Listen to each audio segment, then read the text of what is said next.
Haleluya. Shalom semuanya, selamat malam. Dalam Pray From Home kita akan bersama-sama merenungkan firman Tuhan. Dan mari sebelum kita merenungkan firman Tuhan, mari kita bersama-sama berdoa. Bapa, di dalam nama Yesus kami bersyukur.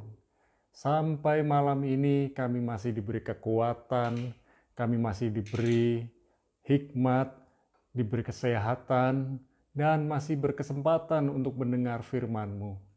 Hati kami rindu untuk menjadi pelaku firman-Mu, dan kami mau belajar untuk melakukan firman-Mu dengan sukacita dan penuh dengan syukur.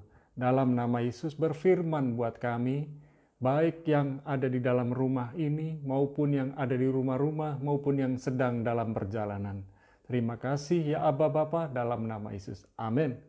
Nah, kekasih Tuhan, sebelum saya memberikan judulnya, kita ini terbiasa untuk meminta, kemudian menerima, serta mengambil.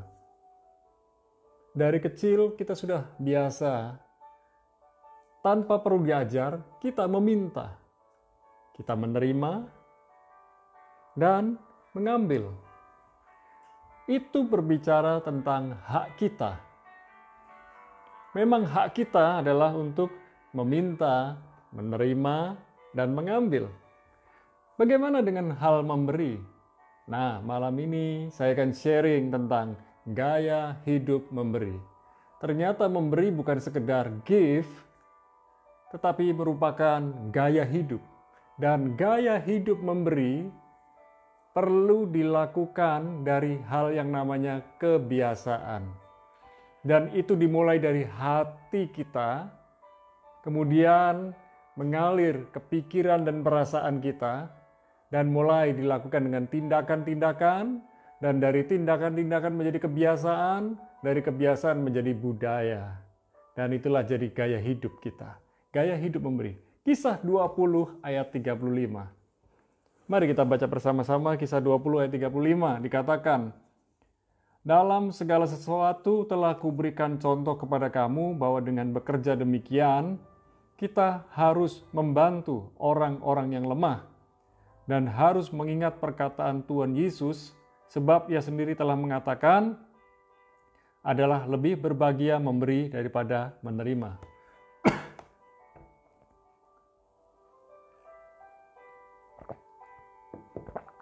Tuhan Yesus berkata, adalah lebih berbahagia memberi daripada menerima.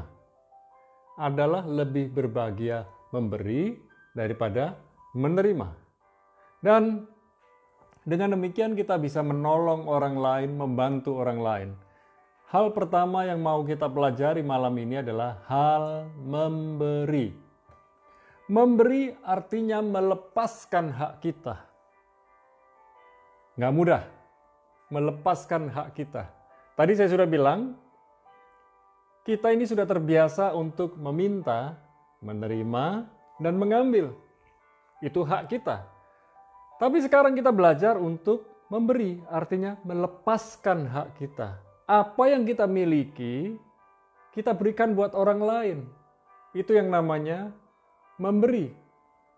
Memberi artinya juga membagi milik kita. Dari 100% milik kita, akhirnya kita bagi dengan orang lain. Dengan orang di sekitar kita. Dan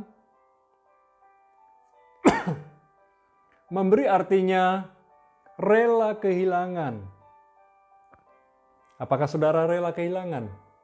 Bahkan kadang-kadang kita nggak mau kehilangan, kita pegang erat-erat.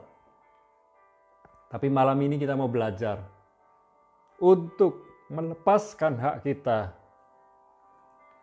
membagi milik kita, bahkan rela kehilangan. Dan ternyata memberi adalah tanda kedewasaan. Seringkali kanak-kanak berebut mainan karena mereka kanak-kanak.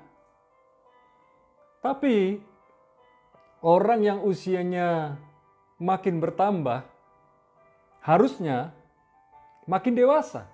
Sayangnya, banyak orang yang harusnya dinyatakan dewasa malah bersifat kekanak-kanakan. Rebutan pekerjaan, rebutan pacar, dan rebutan-rebutan yang lain. Kadang-kadang rebutan-rebutan yang nggak masuk akal, yang betul-betul menjengkelkan. Mari kita belajar bukan meminta, menerima, mengambil, bahkan merebut. Nah, merebut itu merenggut. Itu dengan paksa, mengambil dengan paksa. Tapi mari kita belajar untuk memberi. Belajar memberi, merelakan hak kita, bahkan membagi milik kita, serta rela kehilangan. Memberi juga tanda bahwa kita tidak egois. Orang yang tidak egois, salah satu tandanya adalah memberi. Memberi itu tidak mudah. Jujur, benar, memberi itu tidak mudah. Contoh, Anda akan lebih memilih membeli barang yang harganya lebih mahal daripada Anda memberi dengan jumlah yang lebih sedikit karena ada orang yang sedang membutuhkan. Misalnya, ada teman saudara membutuhkan uang sekolah untuk bayaran anaknya yang sedang sekolah. Tidak terlalu mahal dibandingkan barang yang akan Anda beli, sekalipun barang yang akan Anda beli itu sebetulnya bukan sesuatu yang sangat penting. Tetapi Anda lebih mementingkan membeli barang itu karena saudara sudah merasa perlu barang itu dan mengesampingkan menolong orang lain. Padahal jumlahnya lebih kecil daripada jumlah harga dari yang akan Anda belikan sesuatu itu. Kadang-kadang kita ini mudah pelit ketika menolong orang lain, tetapi royal untuk membeli barang yang sesuai dengan kemauan kita. Mari kita jaga hati kita, kapan waktu memberi dan kapan waktu kita membeli barang untuk kepentingan diri kita. Hal yang pertama, hal memberi. Yang kedua, lebih baik memberi daripada menerima. Memberi harus diawali dengan rasa syukur dan kerelaan. Kalau orang yang punya rasa syukur, dia akan bersyukur. Makanya ada orang yang mengucap syukur, dia membuat makanan yang cukup banyak dan dibagi kepada tetangganya, dibagi kepada teman-teman gereja. Itu ungkapan rasa syukur. Dan memberi harus diawali dengan rasa syukur dan kerelaan. Nggak ada yang namanya memberi itu terpaksa. Jadi kalau saudara memberi, lalu ngedumel, lalu grundel, lalu marah, lalu kecewa, saudara rugi besar. Sebab orang yang memberi harus rela hati dan penuh syukur. Ketika kita rela hati dan penuh syukur, pemberian kita jadi berkat buat orang itu dan kita pun diberkati Tuhan. Tetapi ketika kita memberi dengan bersungut-sungut, maka orang itu diberkati, tapi kita tidak diberkati Tuhan.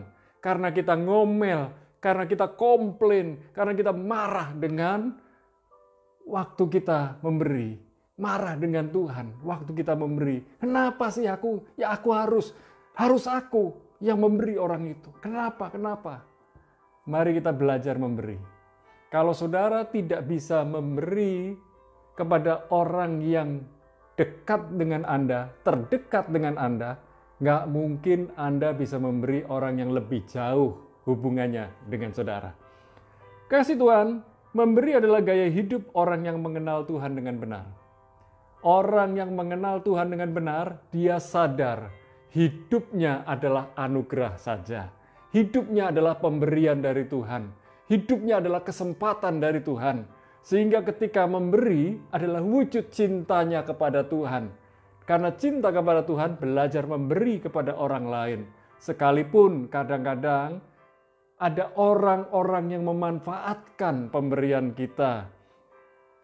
Berapa hari yang lalu saya sharing tentang tetap berbuat baik, jangan jemu berbuat baik. Lalu kalau orang itu jahat sama saya bagaimana, Pak? Tetap berbuat baik, tetap menolong walaupun kita dijahati. Walaupun kita diperlakukan dengan tidak baik.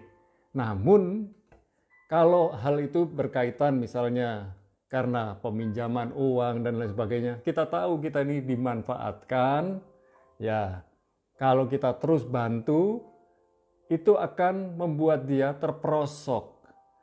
Oleh sebab itu, bantuan kita bukan wujud dengan uang lagi, langsung kepada dia, misalnya langsung ke sekolah, bayar uang sekolahnya di sekolah, bukan lewat dia. Karena kadang-kadang kita titip kepada orang tersebut, malah dipakai, anaknya tetap terlantar, nggak sekolah. Jadi, tetap berbuat baik, jangan jemu berbuat baik, tapi minta hikmat kepada Tuhan, bagaimana berbuat baik kepada orang itu, supaya orang itu tidak terjerumus, supaya orang itu tidak terperosok di dalam dosa. Nah, kekasih Tuhan, memberi adalah gaya hidup orang yang selalu bersyukur kepada Tuhan. Jadi, pemberian kita kepada orang lain adalah wujud syukur. Jangan sebagai sebuah paksaan. Ketika kita menolong orang lain itu bukan paksaan, tapi rasa syukur kita kepada Tuhan. Orang yang memberi tidak takut kehilangan.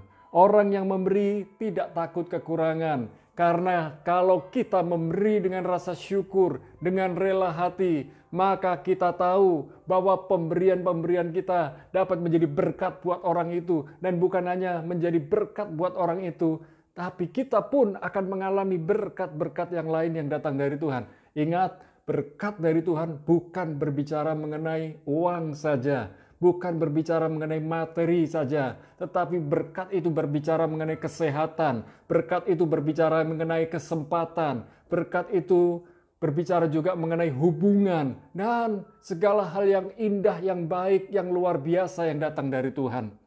Kekasih Tuhan, orang yang memberi sadar bahwa ia telah diberkati Tuhan.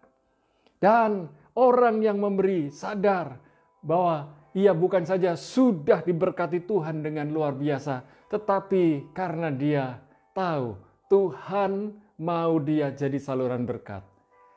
Saya sudah diberkati dan saya mau jadi saluran berkat.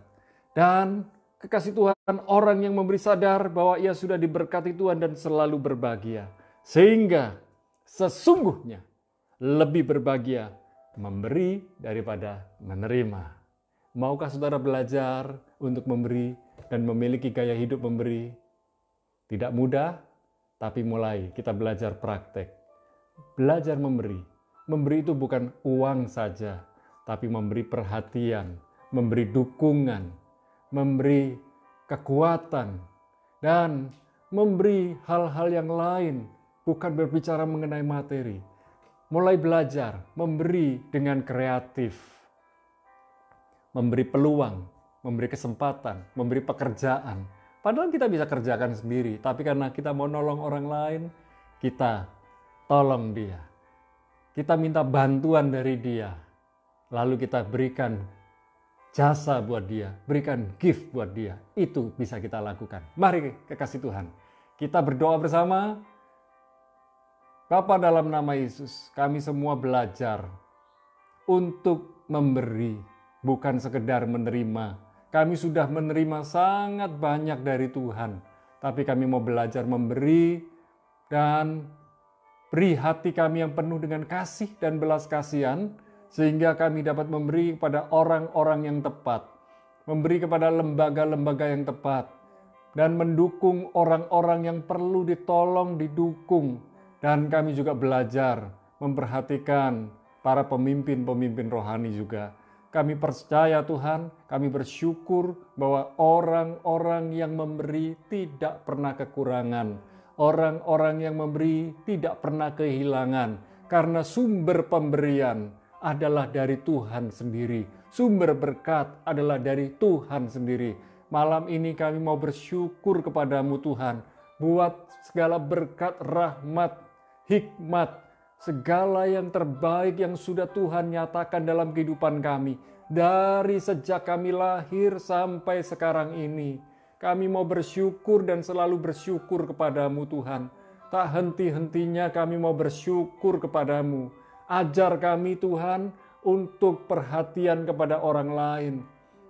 Lewat doa, lewat perhatian, lewat dukungan, dan lewat pemberian-pemberian yang lain yang Tuhan dorong dalam kehidupan kami. Kami mau rindu menjadi pemberi, bukan sekedar penerima. Terima kasih Bapa. Malam ini kami mau memberi doa. Kami belajar memberi doa, dukungan kepada saudara-saudara kami.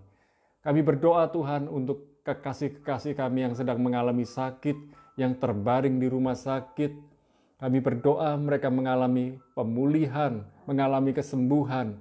Dan yang sedang sakit di rumah pun mengalami kesembuhan dan pemulihan. Ama Maria di Surabaya, Tuhan menjamah kesehatannya di dalam nama Yesus, sembuh total.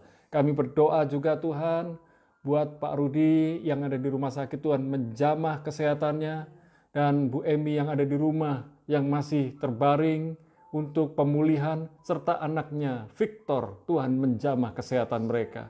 Biarlah Pendeta Rudi dan Pendeta Emi dapat melayani kembali, dan dapat melayani jemaat yang mereka gembalakan. Kami berdoa buat Dedi Paulus, Tuhan memulihkan kesehatannya secara sempurna di dalam nama Yesus. Dan kami juga berdoa dari Pak Slamet yang sedang mengalami stroke, biar mengalami kekuatan, mengalami semangat yang baru yang datang dari Tuhan. Kami juga berdoa buat rekan-rekan kami yang hari-hari ini sedang lemah, Tuhan menguatkan, yang sedang loyo, biarlah mereka bergairah, bersemangat kembali. Yang sedang kekurangan, Tuhan memberkati, bahkan yang mengalami jalan buntu, Tuhan buka pintu buat kehidupan mereka. Terima kasih Bapa, kami percaya para pengusaha yang sedang bergumul di dalam masalah-masalah pekerjaan mereka, Tuhan memberikan hikmat, Tuhan memberikan pertolongan yang tepat waktu, sehingga mereka dapat mengelola pekerjaan mereka bersama para karyawan yang mendukung mereka. Dan kami percaya, semua pekerjaan yang dikelola oleh anak-anak Tuhan dapat berkembang dengan maksimal, dapat maju, dan dapat menyatakan bahwa orang yang mengikut Tuhan mendapatkan pertolongan khusus tepat pada waktunya. Terima kasih Bapa, biarlah setiap pengusaha, mereka tidak berkecil hati, mereka tidak mengalami ketakutan, tetapi mereka memiliki semangat yang membara untuk melayani orang-orang yang bersama dengan mereka. Dan kami berdoa, baik para karyawan maupun pengusaha, menjaga protokol kesehatan dimanapun mereka berada. Kami berdoa sekarang buat bangsa negeri Indonesia, di tengah-tengah kondisi COVID-19 yang ada di mana-mana. Kami berdoa, biarlah lewat kepemimpinan Presiden Jokowi, bangsa negeri Indonesia sehat kembali, pulih kembali, resesi ekonomi pun dipulihkan. Dan kami juga berdoa ya Tuhan, biarlah baik Menteri Kesehatan, Menteri BUMN yang mengusahakan vaksin COVID-19 segera dibagikan. Kami berdoa ya Tuhan, Tuhan tolong mereka, dan Tuhan tolong para ilmuwan, juga Tuhan tolong semua aparat militer yang mengawal vaksin ini. Terima kasih ya Tuhan, kami berdoa keamanan ketertiban ada pada Indonesia. Aparat militer dan kepolisian menjaga bangsa Indonesia dengan otoritas dari Tuhan. Dan biarlah dijauhkan dari chaos, dari pemberontakan, dari anarki. Dan biarlah ketika terjadi demo dari masyarakat, kami berdoa mereka tetap menjaga protokol kesehatan dan tidak terjadi huru-hara. Bangsa Indonesia adalah bangsa yang cinta Tuhan, dan kami serahkan bangsa Indonesia ke dalam tangan Tuhan. Biarlah damai sejahtera yang melampaui segala akal turun buat bangsa Indonesia. Malam ini kami akan beristirahat. Kami bersyukur sudah menikmati berkat-Mu sepanjang hari ini. Kami mau menyongsong hari esok dengan penuh syukur, penuh sukacita, penuh harapan. Karena kami percaya hari depan kami adalah hari depan yang penuh dengan harapan. Kami mengangkat kedua belah tangan kami, turunkan berkat-Mu di dalam nama Bapa, Putra, dan Roh Kudus. Di dalam nama Yesus kami sudah bersyukur dan berdoa, sama-sama katakan amin. Tetaplah menjadi pemberi, bukan sekedar penerima karena kita sudah diberkati Tuhan. Haleluya.